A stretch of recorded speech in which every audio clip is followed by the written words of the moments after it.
Tahu tidak para jamaah sekalian, siapa orang yang paling bahagia, damai, tenang hidupnya? Yang memiliki dunia, apakah yang memiliki Allah? Orang kalau dia memiliki Allah, jiwanya terhubung dengan Allah, dimanapun dia berada, dia akan merasakan kebahagiaan.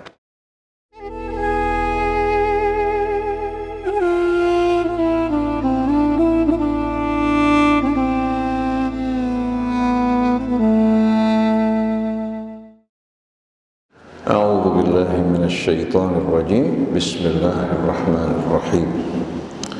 Alhamdulillahi rabbil alamin. Hamdan katsiran tayyiban mubarakan fi kama yuhibbu rabbuna wa yarda. Allahumma salli ala Muhammadin wa ali Muhammad. Assalamu alayka ya Rasulullah. Assalamu alayna wa ala ibadillahi salihin. Wassalamu alaikum warahmatullahi wabarakatuh. Rabbana atina min ladunka rahmatan wa hayyi' lana min amrina rasyada. Allahumma atina min indika rahmah wa 'allimna min ladunka ilman nafi'an. Allahumma fariqal furqan wa munzilal Qur'an bil hikmati wal bayan. Barikillahumma lana fi syahri Ramadan. Barikillahumma lana fi syahri Ramadan. Barikillahumma lana fi syahri Ramadan. Wa'idhu alaina sinin ba'da sinin, zaidin ghaira muntaqisin, makbulina ghaira mardudin. Wa inna ya Rabbana fihi ala dzikrika wa syukrika wa husni ibadatik wa khtim lana bil husna ya arhamar rahimin. Amma ba'du. Para jamaah hadirin hadirat jamaah Masjid Al-Mahdi yang dirahmati Allah, tidak terasa setahun telah berlalu dari saat-saat pertemuan kita dalam suasana Ramadan, tapi terasa waktu begitu cepat. Sebagian teman-teman kita yang hadir di majelis kita, mereka telah memenuhi panggilan Allah Subhanahu wa ta'ala. Kemarin salah satu teman kita yang aktif di Rasil, sahabat kita Bapak Acit juga telah kembali ke sisi Allah. Kita kemarin gak sempat hadir karena ikut menyolatkan jenazah beliau. Kita menyadari hadirin sekalian, hidup kita ini bukan di tangan kita, tapi sering kita beranggapan kita ini yang mengendalikan kehidupan. Kekuatan kita, harta kita, semua yang kita miliki adalah pemberian yang bersifat titipan yang kelak akan diminta kembali oleh Allah Subhanahu wa ta'ala. Oleh karena itu, sebaik-baiknya hamba yang menyadari akan tujuan hidupnya dan menyadari pemberian Allah yang bersifat amanat ini dan selalu siap Allah Subhanahu wa ta'ala yang memberi. Apabila tiba saatnya Allah mengambil dari kita, kita harus menerima dengan ikhlas, sebagaimana Ayub alaihi salatu wassalam. Ketika Allah mengambil anaknya satu persatu, dia mengatakan semua ini adalah pemberian Allah. Kapan Allah ingin mengambil, itu menjadi haknya. Kami ridha dengan ketentuan Allah. Satu persatu anak-anaknya yang menjadi hiasan buat dirinya dan keluarganya dipanggil hingga tidak ada satupun yang tertinggal. Kita bisa bayangkan, kalau sebelumnya tidak punya anak tidak terasa berat, tapi kalau kita sudah merasakan kecintaan bersama anak, tumbuh bersama mereka, satu persatu diambil oleh Allah, ini bukan merupakan cobaan yang ringan. Tidak cukup hanya sampai di sana, Allah coba dengan hartanya yang diambil sedikit demi sedikit dari orang yang tadinya kaya, berkecukupan di tengah-tengah penduduk kampungnya, menjadi orang yang miskin, tidak memiliki apa-apa. Dia mengatakan inna lillahi ma a'ta wa lillahi ma akhad. Semua ini pemberian Allah. Kapan dia mengambil, itu menjadi haknya, sedangkan kita hanya yang menerima titipan. Wa mal malu wal ahluna illa wada'i'u. Harta dan keluarga titipan dari Allah. Dan kelak satu hari titipan ini kita akan kembalikan pada Allah. Dialah satu-satunya Al-Malik, penguasa dan pemilik. Tapi hendaknya kita fahami, dia juga Ar-Rahman, Ar-Rahim, yang maha pemurah lagi maha penyayang. Semua ujiannya, baik yang manis maupun yang pahit, adalah rahmat. Maka kita memuji Allah, nahmaduhu ala sarra'i wad-dharra, terhadap kenikmatan yang kita nikmati, juga cobaan yang datang pada kita. Kalau kita fahami rahasianya, pasti kita akan memuji Allah Subhanahu wa ta'ala. Tapi banyak manusia tidak siap untuk menerima ini. Akhirnya banyak dari mereka yang mengalami keadaan putus asa, bahkan menyalahkan Allah dan takdirnya. Karena apa? Karena pandangannya yang picik, hatinya yang betul-betul tidak meresapi kasih sayang Allah Subhanahu wa ta'ala terhadap dirinya. Karena banyak yang kita sukai membahayakan kita, dan banyak hal yang tidak kita sukai ternyata membawa manfaat, hikmah di balik semua itu. Jadi fala budda yauman an turaddal wada'i'u. Satu hari titipan-titipan Allah kita harus kembalikan. Sekarang kita berkumpul, kita harus siap juga apabila datang saat-saat perpisahan. Tapi perpisahan ini bagi orang yang beriman sementara. Allah akan kumpulkan mereka kembali bersama-sama di tempat yang lebih indah, lebih damai. Kita ingin umur kita panjang. Sampai banyak teman-teman kita ya, berupaya memanjangkan umurnya, menyehatkan badannya dengan melakukan stem cell. Yang sudah keriput dia ingin kencang lagi, hadirin sekalian. Lalu dia terbayang pada hartanya yang sudah dikumpulkan semenjak muda, rumah ya, di atas tanah berhektar-hektar. Seperti seorang konglomerat yang saya kenal, dia membangun rumah di satu daerah elit, tanahnya seluas 1 hektar lebih, di daerah elit, di mana harga tanah itu mencapai 100 juta pada saat itu. Bayangkan coba harga tanahnya saja berapa coba. Dia bangun juga hiasan rumahnya, musola yang dibangun mirip dengan keadaan Masjid Nabawi, dengan lampu-lampunya dan lain sebagainya. Lalu saya diundang, kebetulan istrinya baru meninggal dunia. Saya katakan kepadanya, Bapak alhamdulillah diberikan kenikmatan keluasan ya, dengan memiliki rezeki yang luas, rumah yang besar, mewah ya. Tapi Bapak perlu ingat, sebentar lagi Bapak akan tinggalkan menuju kehidupan akhir yang kekal. Sedangkan dunia dengan seluruh hiasannya fana. Bapak akan memasuki kehidupan yang kekal dan abadi. Apa yang Bapak akan bawa menghadap kehadapan Allah Subhanahu wa ta'ala? Subhanallah, setelah istrinya meninggal, dia menikah beberapa saat, ternyata datang jemputan Allah menjemput dirinya. Semua yang dibangun dari mulai muda, kekayaan yang dikumpulkan, rekan-rekan konglomeratnya, ternyata tidak mampu untuk menolong dirinya. Dia meninggalkan dunia, satupun anaknya tidak ada yang mendampingi dirinya. Kebetulan dia sedang berada di luar negeri, anaknya hanya datang berkunjung, melihat dirinya di rumah sakit, setelah itu pulang. Pada saat dia meninggal dunia, harta tidak menemaninya, anak juga tidak mendampinginya. Kenapa?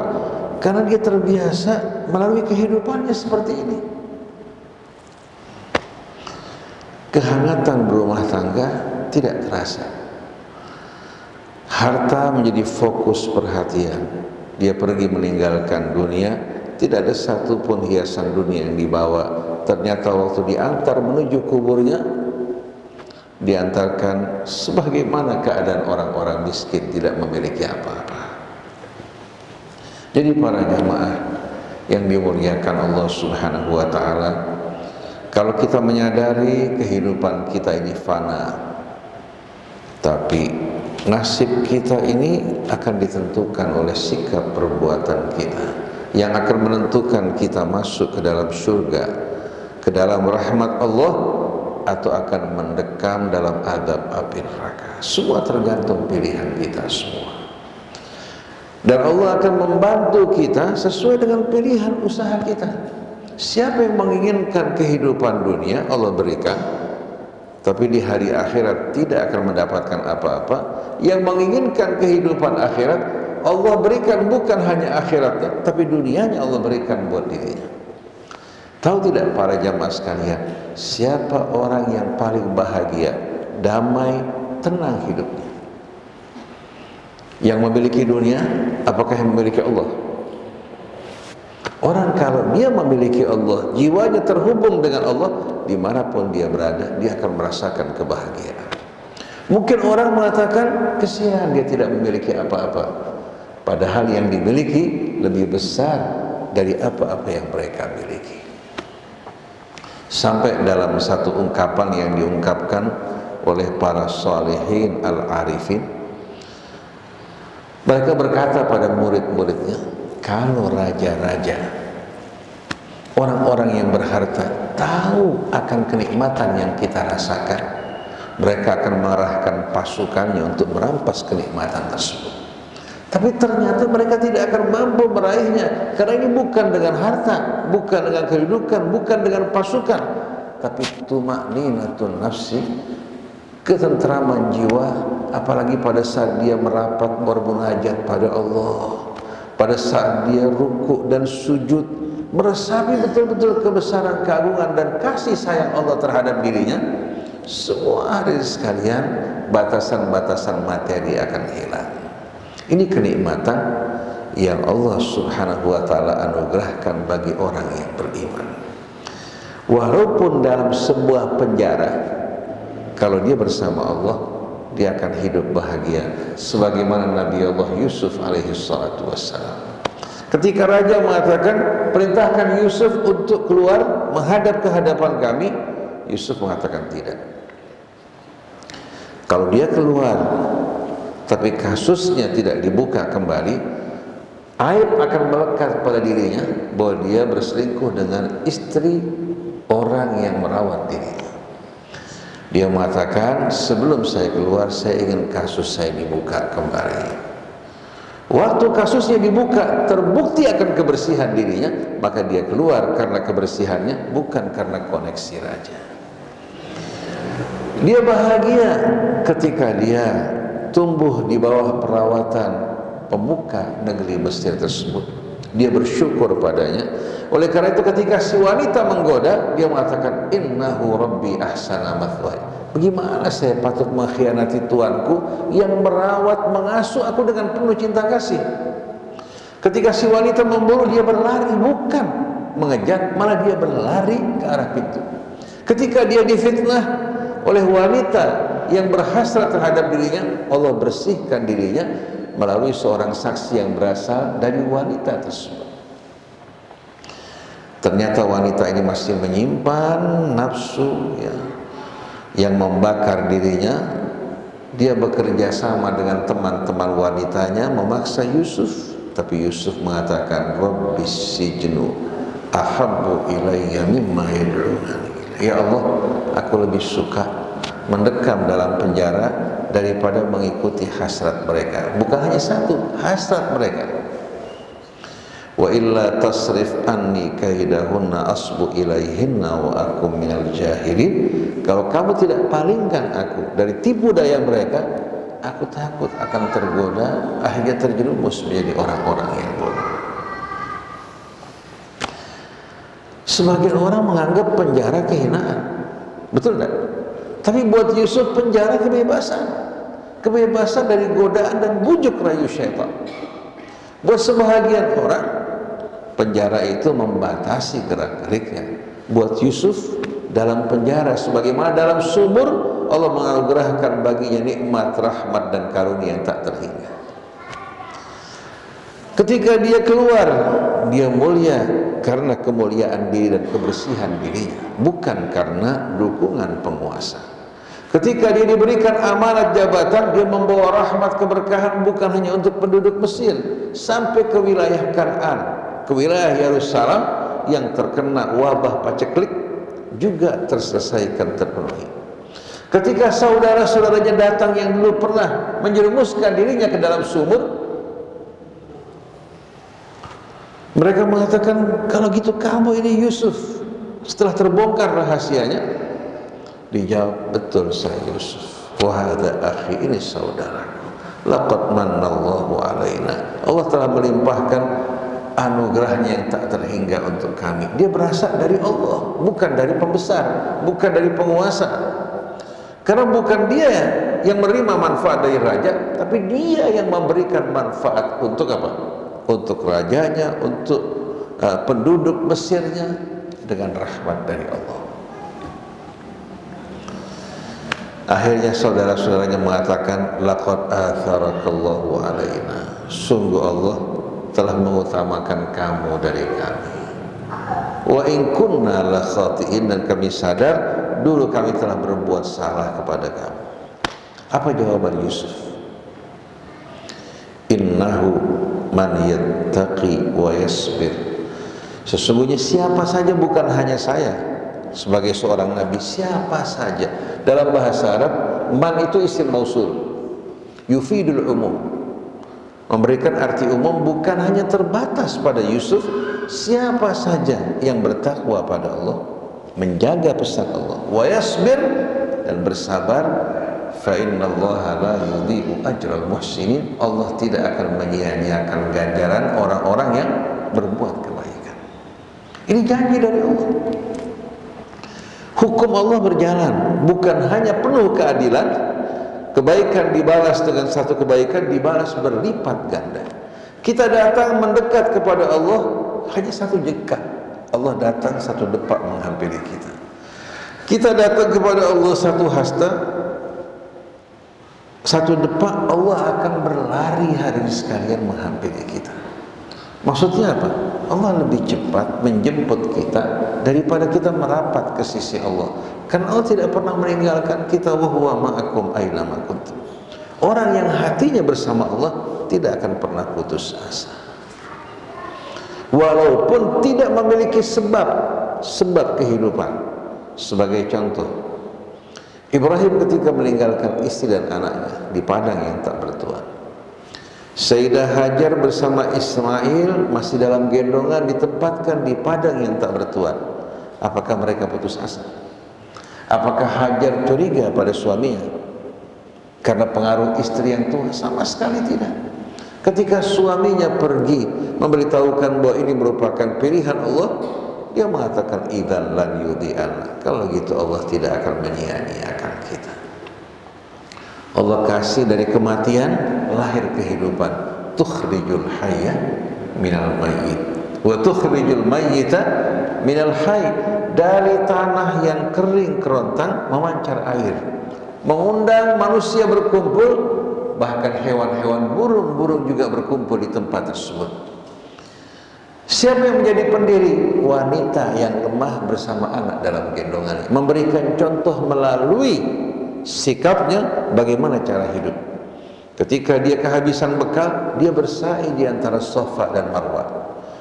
Setelah bersa'i artinya berusaha, dia pasrahkan dirinya pada Allah karena dia yakin bukan usaha yang memberikan dia rezeki, yang memberikan rezeki adalah Allah, sedangkan usahanya upaya. Itu yang diinginkan Allah, berusaha, selebihnya serahkan pada Allah Subhanahu wa ta'ala. Nah, orang yang beriman di saat dia berjuang dan berusaha melaksanakan kewajibannya, dia tidak akan pernah resah gelisah. Kenapa? Janji Allah tidak akan pernah sama sekali apa? Disalahi. Tapi kalau dia tidak berusaha, tidak bekerja, maka pada saat itu jangan salahkan Allah, salahkan dirinya. Maka dalam pepatah Arab, ya, pepatah dari kaum salihin, innallaha yajbur al-qusur wala yajbur at-taqsir. Kalau tangan kita ini kita ulurkan, nggak sampai, setelah kita mengulurkan tangan kita, Allah yang akan mendekat. Kalau usaha kita nggak sampai, setelah kita berusaha, Allah subhanahu wa ta'ala yang mendekatkan tujuan usaha kita pada kita. Sebagaimana firman-Nya juga, wa uzrifatil jannatu lil muttaqin. Orang-orang kafir menempuh perjalanan yang jauh di tengah panas teriknya pada mahsyar. Orang yang beriman, surganya dekatkan ke hadapannya. Tapi wala yajburut taksir, tapi Allah tidak akan sama sekali membantu orang yang melalaikan usahanya. Qassara yuqassiru taksiran, artinya apa? Melalaikan, mengabaikan kewajiban dia. Kalau qusur, ya, menggambarkan orang yang tidak sampai tangan dan usahanya. Jadi jangan kita resah dan gelisah. Allah tidak pernah meninggalkan kita. Allah tidak pernah memalingkan wajahnya kepada kita. Allah tidak pernah menutup pintunya. Pintunya selalu terbuka. Cuma kita yang berpaling dari Allah. Kita yang mengabaikan Allah. Kita yang menutup pintu rahmat Allah dengan rasa putus asa kita. Wala yai'asu min rauhillah illal qaumul kafirun. Maka tidak akan putus asa dari rahmat Allah kecuali hanya orang-orang yang kafir. Hanya orang yang kafir yang putus asa dari rahmatnya Ar-Rahman Ar-Rahim. Dalam satu ayat pada suratul A'raf, Allah berfirman mengisahkan doa Nabi Allah Musa. Waktub lana fi hadhihi dunya hasanah wa fil akhirah. Kalau tidak salah 167 suratul A'raf kalau tidak salah. Waktub lana fi hadhihi dunya hasanah wa fil akhirah inna hudna ilaik qala adzabi usibu bihi man asya wa rahmati wasi'at kulla syai' fasaktubuha lil ladzina yattaqun wa yu'tuna az-zakah wal ladzina hum bi ayatina yu'minun. Nabi Musa berdoa kepada Allah agar Allah menuliskan dan menetapkan rahmat untuk dirinya. Ya Allah, tuliskanlah rahmat-Mu dan kebaikan-Mu ya Allah untuk kami dalam kehidupan dunia maupun dalam kehidupan akhirat. Bukan rahmat kebaikan yang melintas, tapi yang ditetapkan, baik dalam kehidupan dunia maupun dalam kehidupan. Inna hudna ilaik, sesungguhnya kami bertaubat kembali padamu. Hada yahudu, sama dengan taba yatubu, aba yaubu. Jadi sebetulnya kata Yahudi itu seorang yang bertaubat asalnya. Tapi sayang antara nama dan isinya banyak yang tidak sesuai. Mereka menggambarkan orang-orang yang kembali pada Allah, tapi banyak dari mereka yang berbuat kejam seperti yang dilakukan sebagian orang Yahudi, yaitu kaum Zionis saat ini. Begitu juga arti muslim yang berserah diri kepada Allah. Tapi banyak orang-orang yang mengaku sebagai orang Islam tidak sesuai dengan makna keislaman, kepasrahan pada Allah Subhanahu wa ta'ala. Inna hudna ilaik. Apa jawaban Allah? Qala adzabi usibu bihi man asya. Allah menjawab bahwa adabku ini enggak sembarangan mengenai seseorang. Hanya aku timpakan pada orang yang aku kehendaki, yang layak menerima adab. Jadi walaupun adab turun, adab tersebut tidak akan mengenai kecuali orang yang ditentukan dan dikehendaki Allah. Tapi sebaliknya, wa rahmati wasi'at kulla syai', sedangkan rahmatku ini meliputi segala sesuatu. Bukan hanya orang yang beriman, orang kafir, bahkan musyrik yang mempergunakan nikmat Allah untuk kejahatan, tidak lepas dari rahmat Allah sampai batas waktu yang ditentukan Allah. Begitu kehidupan dunia berakhir, maka yang akan meraih rahmat Allah, baik karunia-Nya, kecintaan dan kasih sayangnya, hanya orang yang beriman, yang akan mencicipi kedua nama Allah, Ar-Rahman, Ar-Rahim. Ar-Rahman yang menggambarkan sang pemberi karunia, Ar-Rahim yang penyayang. Rahim hanya untuk orang yang beriman di dunia maupun di hari akhirat. Sedangkan rahmat, Ar-Rahman, untuk orang yang beriman dan orang kafir dalam kehidupan dunia, termasuk untuk hewan-hewan, tapi di hari akhirat nanti hanya untuk orang yang beriman. Maka doa Imam Ali, ya rahmanad dunya wal akhirati wa rahimahuma, wahai yang rahman, yang pengasih dalam kehidupan dunia maupun dalam kehidupan akhirat, begitu pula wa rahimahuma, yang penyayang terhadap hamba-hambanya yang beriman di dunia maupun di hari akhirat. Jadi sebetulnya orang yang mendapatkan kasih sayang Allah di dunia maupun di akhirat hanyalah orang yang beriman, termasuk yang berdosa kemudian bertaubat. Wa kana Allahu ghafurur rahim. Sedangkan orang-orang kafir, mereka menerima pemberian Allah di dunia, tapi rahmatnya, keberkahannya, ketenangannya diangkat oleh Allah Subhanahu wa ta'ala. Dia mendapatkan rahmat yang lahir, isinya, keberkahannya, kedamaian yang mereka tidak akan dapatkan. Mereka bisa kaya raya, tapi tidur tidak nyaman, makan tidak nyaman. Sehari-hari pandangannya juga apa? Di tengah keluarga maupun temannya, semuanya penuh dengan intrik dan kepalsuan. Orang melihat mereka senang, hidup mewah, dengan rumah yang mewah, kendaraan mewah, padahal mereka orang yang paling tidak menikmati semua itu. Malah tukang kebunnya, pembantu rumah tangganya, mereka yang lebih banyak menikmati rumah dengan kolam berenangnya, dengan home studionya dan lain sebagainya. Sedangkan si tuan adalah orang yang bekerja dari mulai pagi hingga malam hari, kembali sudah letih. Pada weekend mereka berlibur ke tempat lain. Jadi rumah tersebut bukan dibangun untuk mereka, walaupun mereka yang membangunnya, tapi dibangun untuk orang lain. Apa artinya hidup seperti ini? Tukang kebun, pembantu tidak pernah bayar listrik. Betul dari sekalian. Mereka juga tidak mengeluarkan biaya untuk kendaraan yang mereka tumpangi.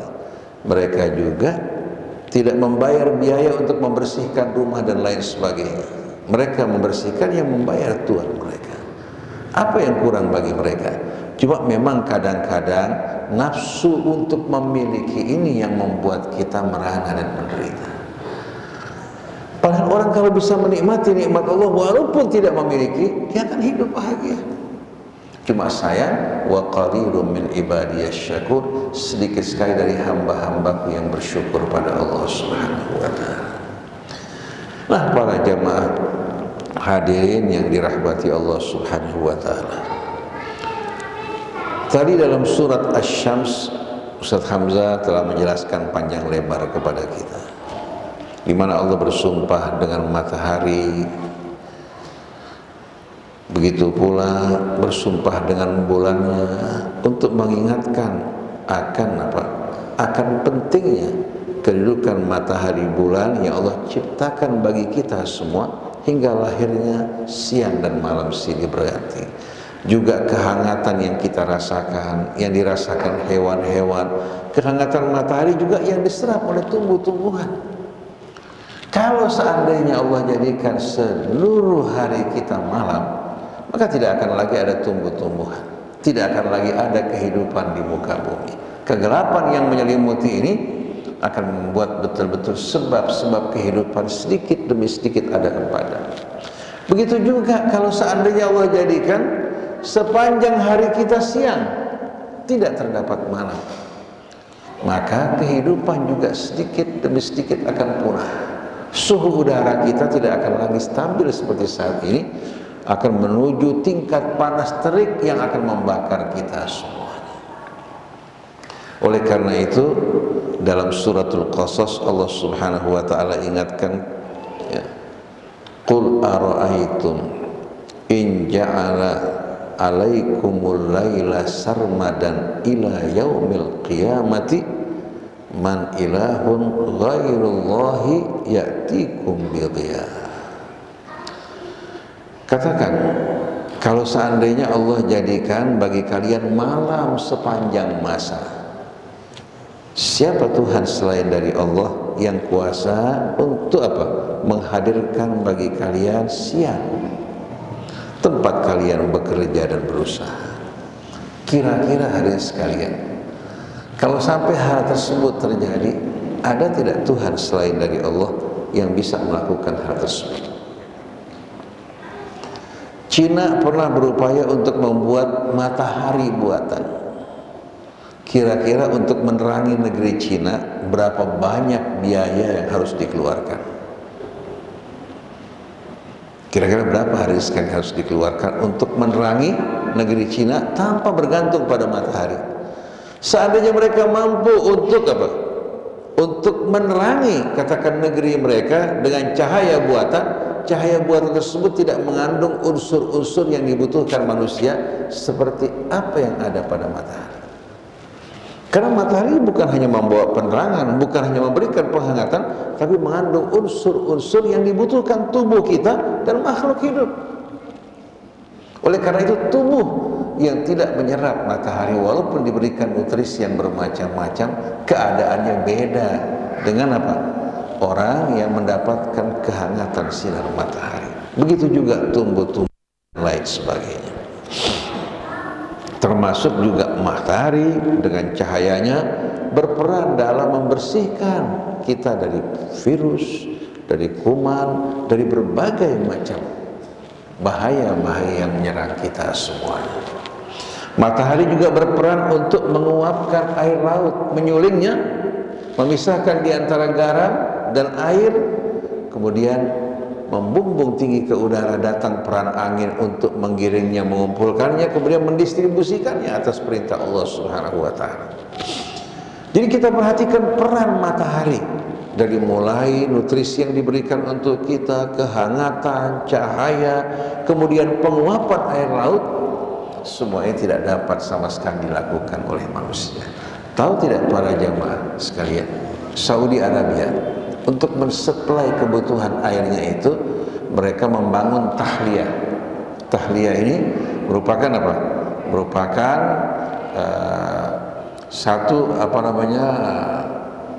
satu usaha besar, ya, industri besar untuk menyuling air laut menjadi air tawar. Jadi mereka suplai kebutuhan air dari mana? Dari laut. Karena mata air mereka tidak mencukupi, mereka juga tidak memiliki sungai. Ketika terjadi krisis, dari empat tempat yang mereka bangun untuk menyuling air laut, 2 terhenti, tinggal 2. Kita tinggal di Jeddah, ya. Terkadang kita harus tunggu air apa?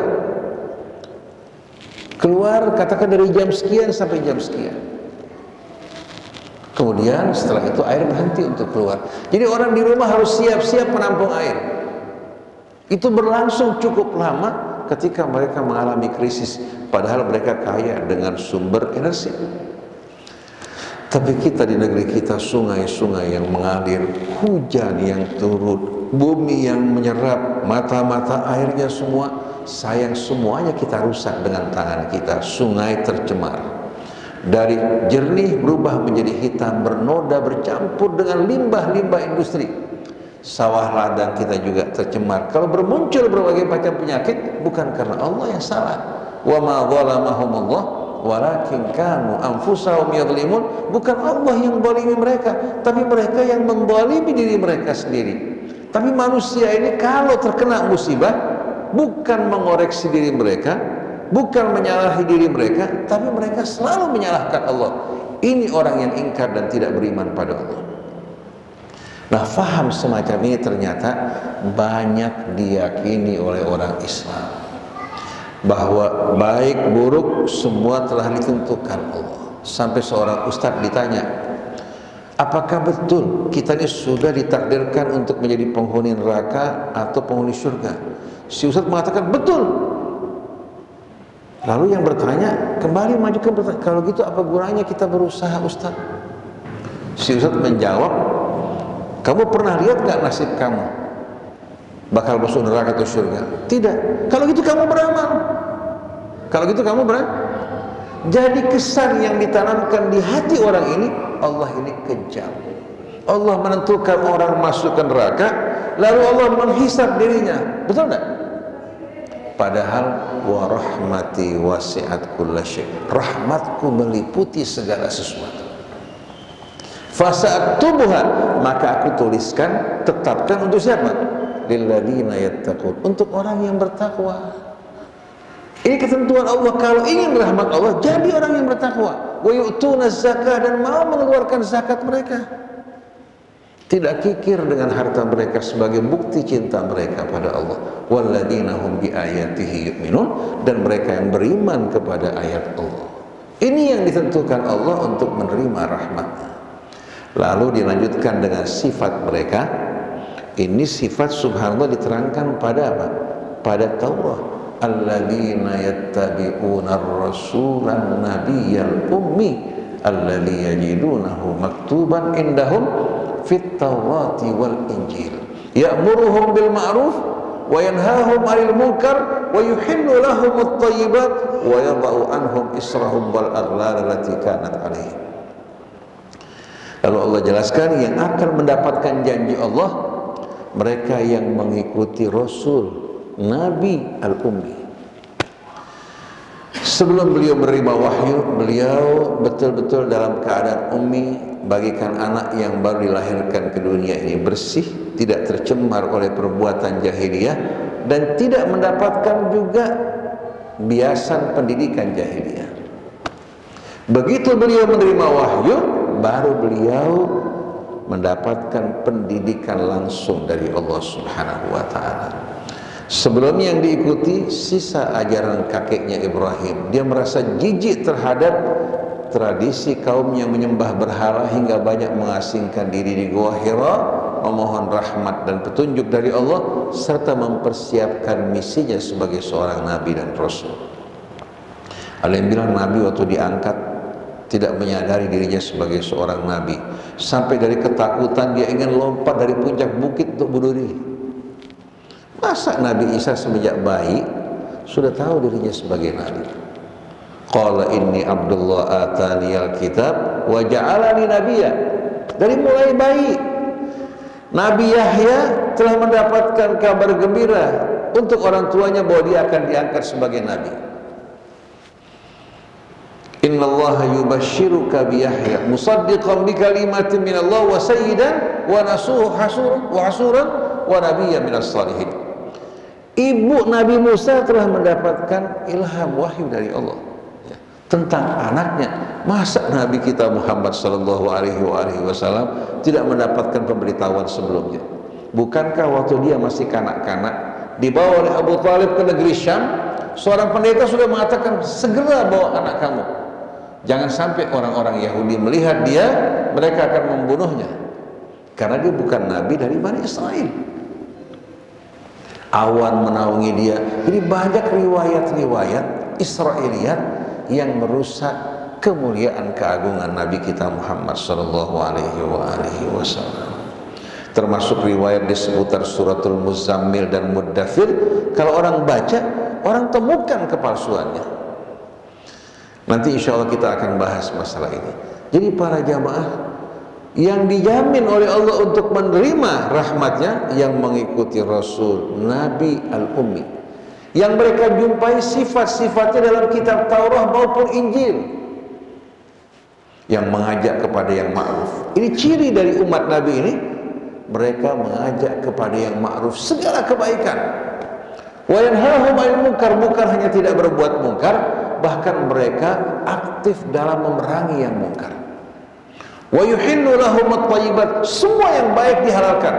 Wa yuharrimu 'alaihimul khaba'ith, dan semua yang busuk, yang berbahaya, yang merugikan, yang menjijikkan diharamkan sebagaimana petunjuk Allah. Dan semua belenggu beban yang membelenggu umat sebelumnya diangkat oleh Allah hingga nabinya betul-betul Nabiyyur Rahmah wa ma arsalnaka illa rahmatan lil alamin. Jadi kalau seandainya Nabi diutus sebagai rahmatan lil alamin, lalu umatnya berantem gontok-gontokan berkelahi karena mengaku mengikuti ajarannya, berarti yang diikuti palsu apa asli?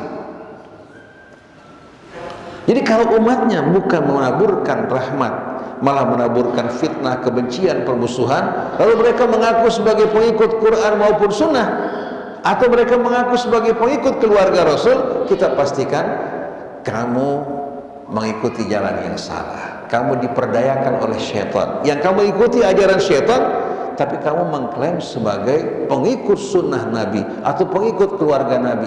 Karena baik itu sahabat Nabi maupun keluarga Nabi, semua mengajak kepada apa yang diserukan oleh Nabi kita Muhammad SAW. Jadi kalau kita perhatikan, agama sekarang ini menjadi barang dagangan, dipakai untuk kampanye, betul nggak?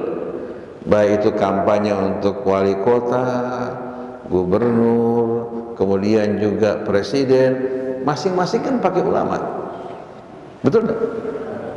Selesai kampanye, ulama masing-masing kembali ke baraknya, kembali ke majelis taklim. Bahkan yang lebih menyedihkan lagi, seperti bola yang diburu pada saat pertandingan, apalagi pertandingan dunia, selesai permainan dibuang ke keranjang. Ada nggak yang perhatikan bola? Begitu juga ulama diburu di sana sini. Masing-masing partai pakai ulama, suruh baca doa kalau perlu. Ulama tidak melihat benar salah, yang penting berapa yang kamu kasih. Jadi agama ini diperjualbelikan dengan harga yang murah, di mana kehormatan hilang. Tapi kalau umat Nabi yang sebenarnya, yang mengajak kepada yang ma'ruf, mencegah dari yang mungkar, dan mereka hidup dengan menaburkan rahmat di tengah-tengah umatnya, sebagaimana firman Allah, Muhammadun Rasulullah walladzina ma'ahu asyidda'u 'alal kuffar ruhama'u bainahum. Asyidda al-kufar bukan maksudnya bersikap kasar terhadap orang kafir pada saat damai, bukan, karena ayat ini turun pada masa perang. Jadi terhadap musuh bersikap keras, terhadap orang yang beriman penuh kasih sayang terhadap mereka. Ini ciri sifat umat Nabi. Tarahum ruk'an sujada, kamu lihat mereka sibuk dengan ruku dan sujud. Yabtahuna fadlan minallah, yang mereka dambakan karunia dari Allah, bukan berapa kamu kasih saya. Yang sekarang ada ini, berapa yang kamu akan kasih? Kalau orang sudah mendambakan pemberian manusia, maka dia taubahnya merupakan apa? Merupakan manusia mirip dengan anjing yang bekerja hanya untuk beberapa kepingan-kepingan daging yang diberikan buat dirinya. Ini menjijikkan, memalukan. Kenapa kita nggak kembalikan hati kita, harapan kita kepada Allah? Mohon pada Allah, berpegang pada Allah, bersandar pada Allah, dan putuskan harapan dari makhluk. Pada saat datang rahmat Allah melalui makhluk yang Allah Subhanahu wa ta'ala izinkan, katakan lakal hamdu walakas syukru ya Rabb. Kemudian kita doakan yang memberikan, jazakallahu khairan, tapi kita rasakan dari Allah nikmat. Di saat kita berobat ke dokter, Allah sembuhkan penyakit kita, alhamdulillahilladzi syafa'ani. Kita doakan dokternya, bukan kita beranggapan dokter yang menyembuhkan. Kita makan obat, Allah sembuhkan, juga kita bilang alhamdulillahilladzi syafa'ani. Jangan bilang gara-gara dokter fulan, gara-gara obat fulan saya sembuh. Orang yang beriman selalu mengaitkan hidupnya dengan Allah. Nah, kalau orang sudah seperti ini, insya Allah kemanapun dia pergi, rahmat akan selalu mengiringi dirinya. Demikianlah untuk pertemuan kita pada hari Ahad ini. Insya Allah kita bisa berkumpul kembali pada hari Sabtu Ahad berikutnya bersama-sama dalam suasana Ramadan sebagaimana tahun yang lalu. Dan mudah-mudahan Bapak Ibu semua dibimbing oleh Allah untuk menyempurnakan puasanya, dijauhkan dari hal-hal yang dapat merusak puasa kita, dibersihkan jiwa kita, dan Allah cuci semua dosa-dosa kita, dikembalikan bagikan bayi yang baru lahir ke dunia. Allah limpahkan rezeki yang luas, yang halal bagi kita, dan dijauhkan dari apa yang Allah Subhanahu wa ta'ala haramkan. Allah perbaiki anak-anak kita menjadi anak-anak yang soleh, yang selalu betul-betul berpegang kepada tali Allah, taat padanya dan berbakti kepada ayah ibu mereka, dan menjadi manusia-manusia yang membawa rahmat bagi orang-orang di sekitarnya. Subhanakallahumma wa bihamdik, asyhadu an la ilaha illa anta, astaghfiruka wa atubu ilaik. Wal afu minkum, wassalamualaikum warahmatullahi wabarakatuh.